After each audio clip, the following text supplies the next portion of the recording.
Hello students, आज हम लोग एक चैप्टर डिटर्मिनेंट पढ़ेंगे। डिटर्मिनेंट बोर्ड में एक क्वेश्चन 4 मार्क्स का 100% आता है। कभी कभी डिटर्मिनेंट का क्वेश्चन 6 मार्क्स में पूछ लिया जाता है। इसीलिए टॉपिक बड़े ध्यान सुनेंगे। टॉपिक के अंदर बेसिक फंडे जितने अच्छी तरह से हम समझ लें, वही हमारे लिए कामयाबी का रास्ता है। डिटर्मिनेंट शॉर्ट फॉर्म में डिटर्मिनेंट कैसे लिखते हैं? डिटर्मिनेंट ये डिटर्मिनेंट होता क्या है? सबसे पहले बात यह आई, एक सिस्टम है a1x b1y is equal to c1, a2x b2y is equal to c2। ये हमारा कोई सिस्टम ऑफ लीनियर इक्वेशन है। इसे हम मैट्रिक्स में इस तरह से लिख सकते हैं। मैट्रिक्स में a1 b1 a2 b2 x y is equal to c1 c2 इस तरह से हम लिख सकते हैं इसको।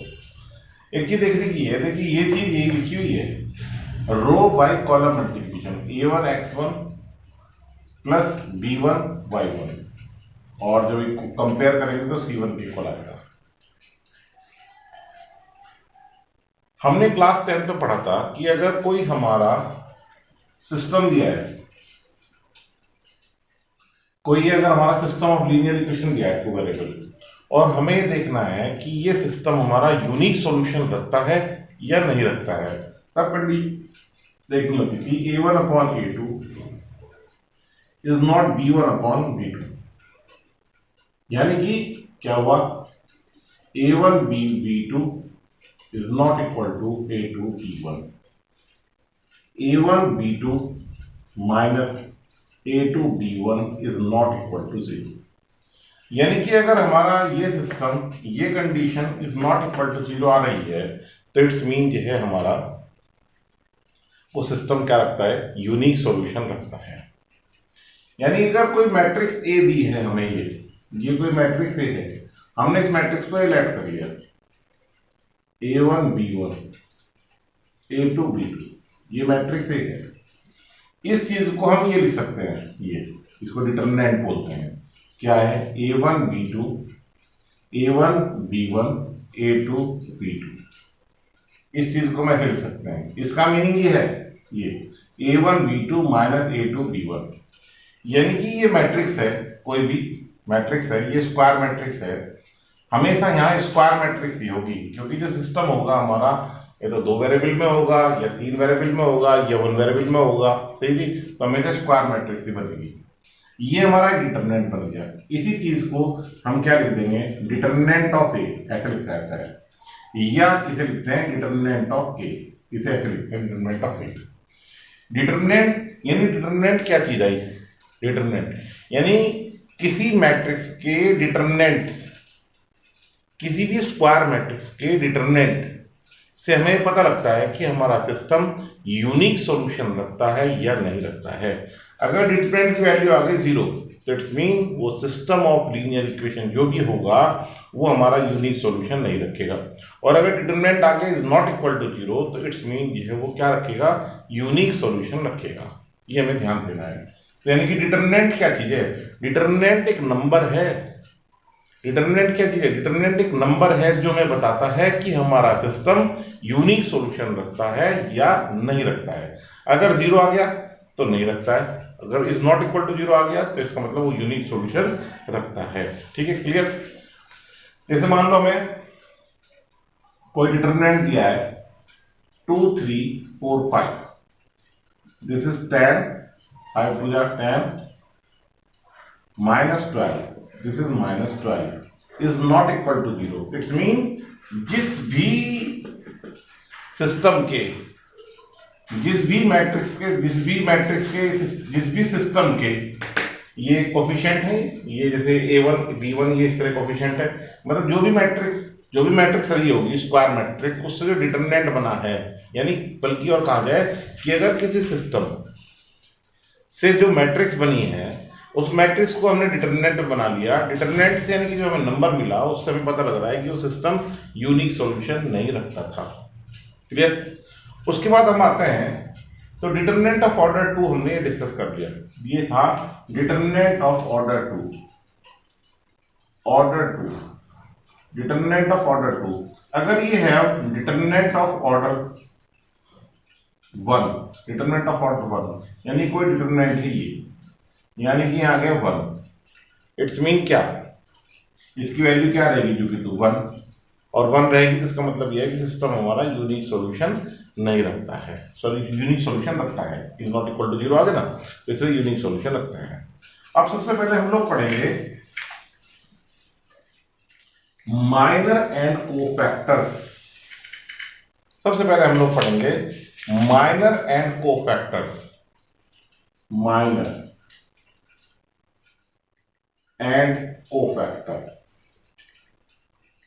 Minor and cofactor. माइनर और कोफैक्टर क्या चीज है? सबसे पहले हम लोग पढ़ रहे हैं माइनर। माइनर, ये कोई मैट्रिक्स दी है हमें, 2 3 1 1 2 3 3 2 1 ऐसे। अगर हमसे कोई कहे कि minor of A11, A11 mean this element, इसका माइनर बताइए। तो हम क्या करेंगे, ये रो और ये कॉलम छोड़ देंगे, तो हमारी सब मैट्रिक्स बचेगी ये। इस सब मैट्रिक्स के डिटरमिनेंट की वैल्यू 2 3 2 1। फिर कह रहा हूं, जैसे माइनर ऑफ दिस कहा इसने, ये रो ये कॉलम छोड़ दिया हमने, तो हमारे पास ये मैट्रिक्स, ये सब मैट्रिक्स बचेगी, और इस सब मैट्रिक्स के डिटरमिनेंट की वैल्यू को ही हम लोग क्या कहते हैं, माइनर। जैसे यहां पर आ गया 2 - 6, दिस इज -4। अगर मैं कहूं आपसे माइनर ऑफ A21, यानी ये रो ये कॉलम छोड़ दूंगा, बचेगा कितना, 3 1 2 1, 3 - 2 दिस इज 1।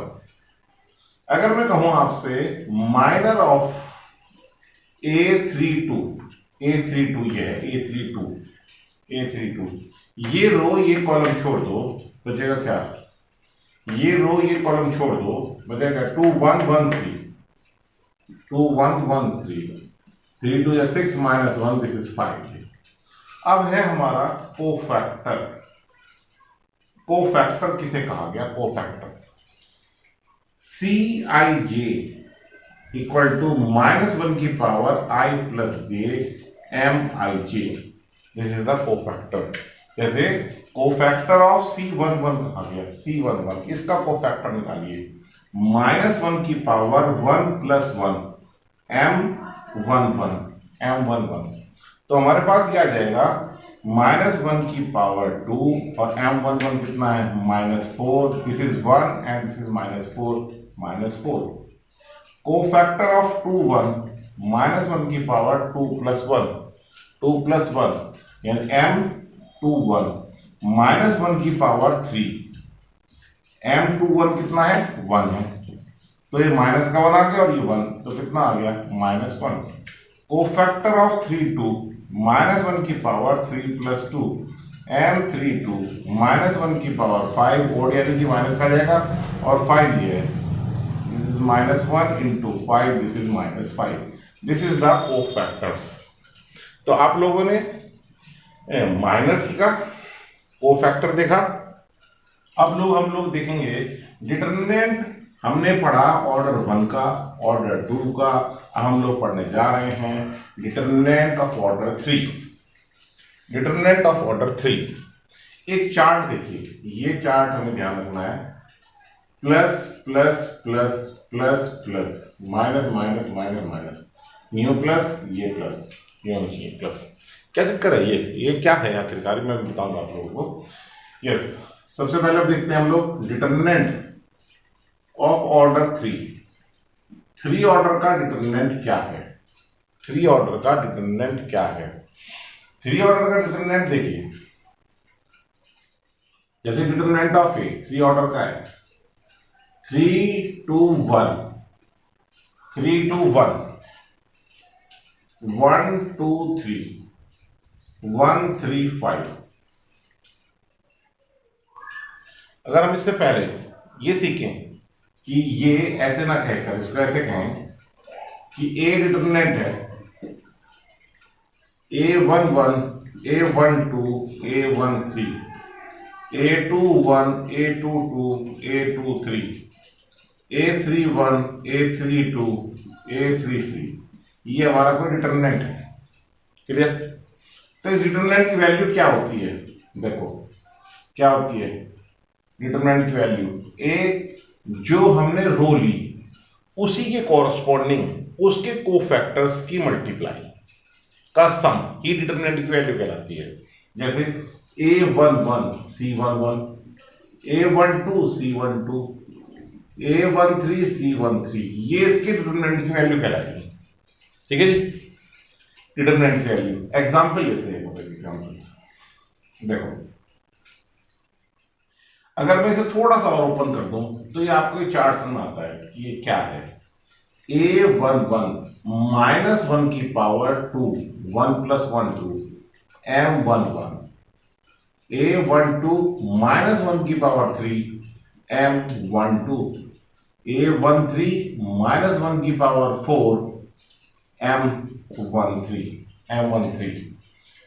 M13। तो ये हमारा आप देख रहे हैं कि देखिए -1 की पावर 2, तो ये पॉजिटिव साइन आ जाएगा इसके साथ,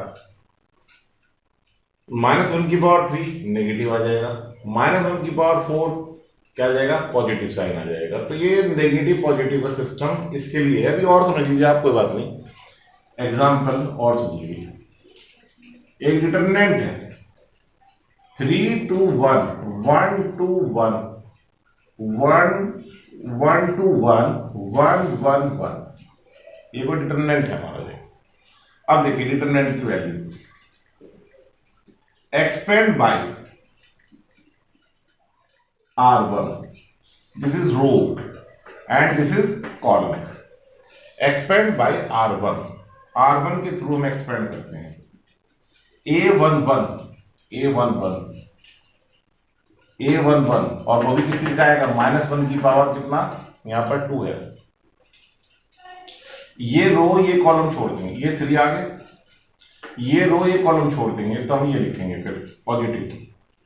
बल्कि आप लोग थोड़ा सा ध्यान दें, अगर हम इसके थ्रू एक्सपेंड कर रहे हैं तो A11, ये रो ये कॉलम साइन क्या आएगा, प्लस का आएगा।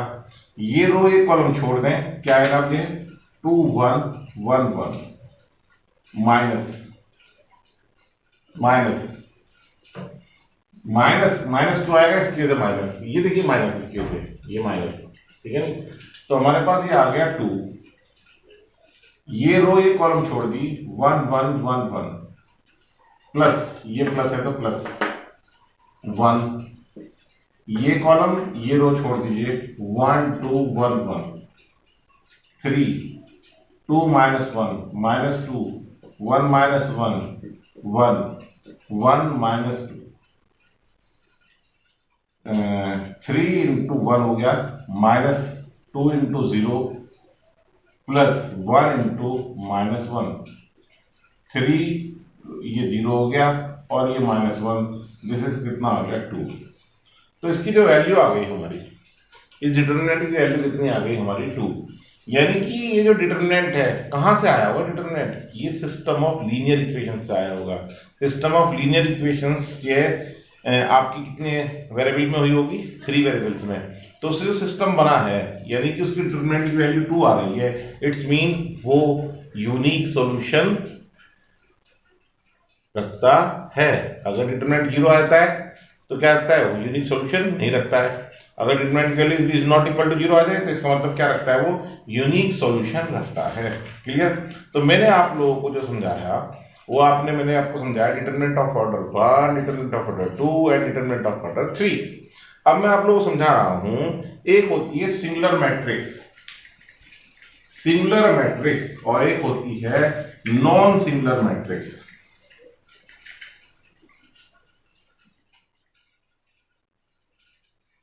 सिंगुलर मैट्रिक्स और एक होती है नॉन सिंगुलर मैट्रिक्स।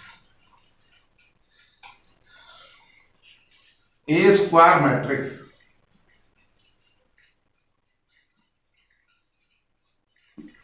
एक स्क्वायर मैट्रिक्स है, इज सिंगुलर मैट्रिक्स।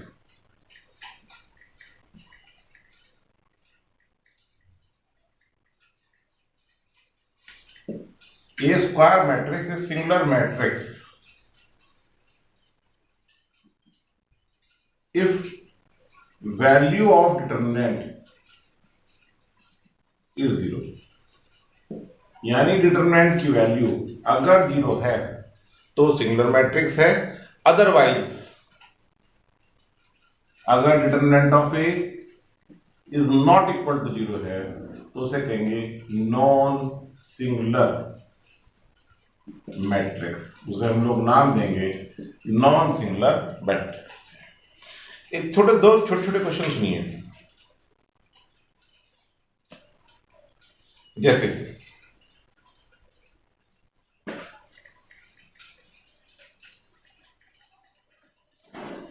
इसने कहा एक एग्जांपल 3y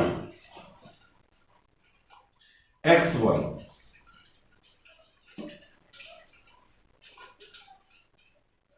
3 2 4 1। क्वेश्चन सुनिए ध्यान से, क्या कर रहे हैं उससे। कह रहा है let this equal to this, find possible value of x and y। x and y, x और y की वैल्यू निकालिएगा, क्या होगी पॉसिबल वैल्यू। और x और y क्या दिया इसने, natural number. x and y are natural number, natural number, x and y natural number है। कुछ स्टूडेंट्स क्या करते हैं गलती, किसे मैट्रिक्स समझ बैठते हैं और कहते हैं कि 3 ये y की वैल्यू 2 और x की वैल्यू 4। ये गलत है बिल्कुल। आप समझिए डिटरमिनेंट है। डिटरमिनेंट हमें क्या देता है, डिटरमिनेंट एक नंबर देता है और वो नंबर हमें बताता है कि हमारा सिस्टम यूनिक सॉल्यूशन रख रहा है या नहीं रख रहा है। तो इसलिए सॉल्व करेंगे यहाँ पर 3 minus x y is equal to 3 minus 8, 3 3 cancel हो गया, x y is equal to 8 आ गया। हमें x और y की ऐसी वैल्यू रखनी है जिससे कि 8 आ जाए। और कैसी रखनी है, नेचुरल नंबर। यानी it's mean x is equal to 1 है, y इज इक्वल टू 8 है, x इज इक्वल टू 8 है, y इज इक्वल टू 1 है, x इज इक्वल टू 2 है, y is equal to 4, x is equal to 4, y is equal to 2। तो इसकी इतनी values possible है हमारी। क्लियर, अब बात समझ गए होंगे, ठीक है जी। और ये आर डी शर्मा की हमारी जो पहली एक्सरसाइज है डिटरमिनेंट की, ये बहुत आसान एक्सरसाइज है, आप लोग इसे आराम से कर सकते हैं। एक्सरसाइज नंबर 6.1 इजीली हो जाएगी आपसे, इस पे ध्यान देना। और आगे की एक्सरसाइज के लिए हम चलते हैं।